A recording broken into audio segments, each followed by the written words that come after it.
모니시 파브라이는 가치 투자를 대표적으로 실천하는 인물 중 한 명으로 워런 버핏과 찰리 먼거의 원칙을 충실히 따르면서도 자신만의 독특한 투자 기법을 발전시켰다. 그는 낮은 리스크와 높은 잠재 수익을 동시에 추구하는 투자 아이디어를 강조하며 이를 통해 꾸준한 성공을 거둬왔다. 그의 생애 주기와 투자 사례를 살펴보면 기술 창업자에서 시작해 펀드 매니저로 전환하는 과정에서 어떤 선택과 통찰을 가졌는지 이해할 수 있다. 모니시 파브라이는 1964년 인도 뭄바이에서 태어났다. 그는 어린 시절부터 수학과 과학 분야에 흥미를 느꼈고 독서와 사고 훈련에 많은 시간을 쏟았다. 가족은 중산층이었으나 교육의 중요성을 강조했고 이는 그가 학업에 매진하면서 폭넓은 지적 호기심을 키우는데 큰 도움을 주었다. 파브라이는 고등학교를 마친 후 미국으로 건너갔고 이후 미국에서 학업과 직장 생활을 병행하면서 점차 투자의 세계에 매료되었다. 처음에는 기술 분야에서 커리어를 시작했다. 그는 일찍이 컴퓨터와 프로그래밍에 재능을 보였으며 기술 산업의 성장 가능성을 감지했다. 미국에서 대학을 졸업한 그는 텔랩스라는 기업에서 근무하며 실무적인 경험을 쌓았다.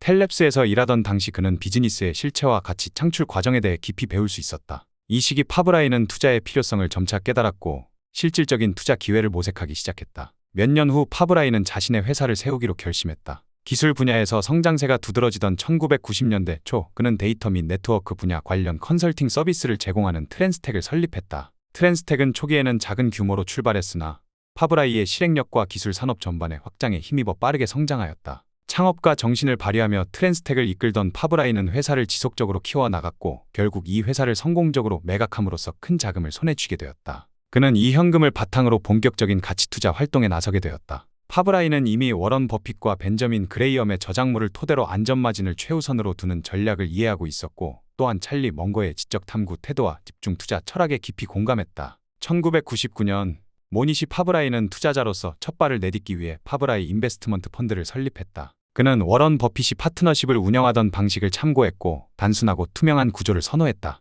당시 파브라이는 매우 집중된 포트폴리오를 운영하되 저평가된 기업을 싸게 사서 오래 보유한다는 기조를 분명히 했다. 그의 투자 철학은 합리적인 리스크 관리와 높은 잠재 수익을 결합하는 방향에 초점을 맞추고 있었다. 파브라이 펀드는 소수의 종목에 집중 투자하는 전략을 취한다. 종목 선택 시에는 사업의 본질과 지배구조, 경영진의 자질, 그리고 시장에서 저평가된 정도를 종합적으로 검토했다. 이를 위해 기업 방문, 현장 조사, 재무제표 분석 등을 철저히 수행했다. 파브라이는 투자 성공을 위해 다음과 같은 몇 가지 원칙을 지켰다. 안전마진 기업이 장기적으로 창출할 수 있는 가치 대비 시장 가격이 충분히 낮은지 확인. 심플한 비즈니스 모델 이해하기 어렵거나 기술 혁신 주기가 너무 빠른 분야는 피하기. 지속 가능한 경쟁 우위 기업이 시장 점유율과 마진을 유지할 수 있는 구조적 강점 보유 여부. 현금 흐름 중시 실제로 사업이 창출하는 현금과 이에 기초한 배당 혹은 재투자 가능성. 이러한 원칙을 바탕으로 파브라이는 기업의 내재 가치가 시장에서 과도하게 저평가되어 있을 때 과감하게 투자하고 일정 가치에 도달하거나 과대평가 징후가 보이면 재검토하는 방식을 취했다.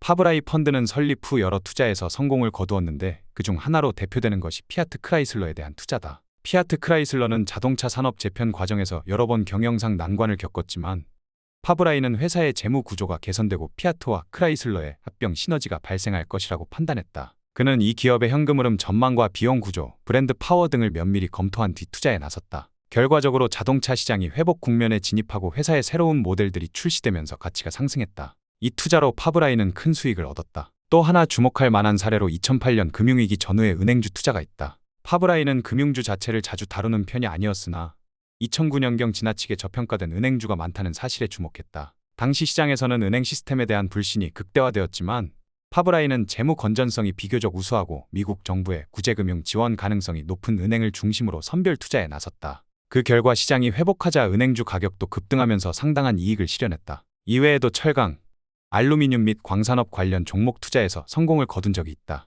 예컨대 레인 인더스트리스 등 인도 시장에 상장된 기업에 집중 투자하여 큰 수익을 얻은 사례가 언론에 보도되었다. 파브라이는 인도 기업에 대해 현지 사정을 잘 알고 있으며 재무 구조나 시장 경쟁력에 대한 파악이 가능하다는 점을 장점으로 활용했다. 파브라이는 대규모 현금을 보유하기보다는 적절한 기회를 포착했을 때 투자금을 신속히 투입하는 편이다. 그는 현금은 투자 기회를 놓치게 만드는 요인일 수 있다는 버핏의 견해에 공감한다. 다만 지나치게 경기가 과열되거나 주가가 과대평가된 국면이라고 판단되면 현금 비중을 늘리기도 한다. 그는 시장 분석에 있어서 것이 경제 지표를 심각하게 예측하려 하기보다는 개별 기업의 펀더멘털과 밸류에이션에 더욱 집중한다. 이를테면 금리 변화나 경기 사이클이 투자에 영향을 주긴 하지만 우량 기업을 싸게 사서 충분히 장기 보유하면 변동성을 이겨낼 수 있다고 본다. 가치 투자를 기반으로 하는 이 철학은 여러 차례 시장 조정 국면에서 유효함이 입증되었다고 파브라이는 강조한다. 파브라이가 펼치는 집중 투자 전략은 분명히 위험이 존재할 수 있다. 특정 기업에 대한 비중이 커질 경우, 만약 그 기업이 예상과 달리 부진한 실적을 보이거나 시장 환경이 급변할 때 손실 규모도 커질 수 있다. 그러나 그는 철저한 사전 조사와 기업 분석을 통해 이 위험을 감소시킬 수 있다고 믿는다. 파브라이는 20개에서 30개 종목에 골고루 분산하기보다는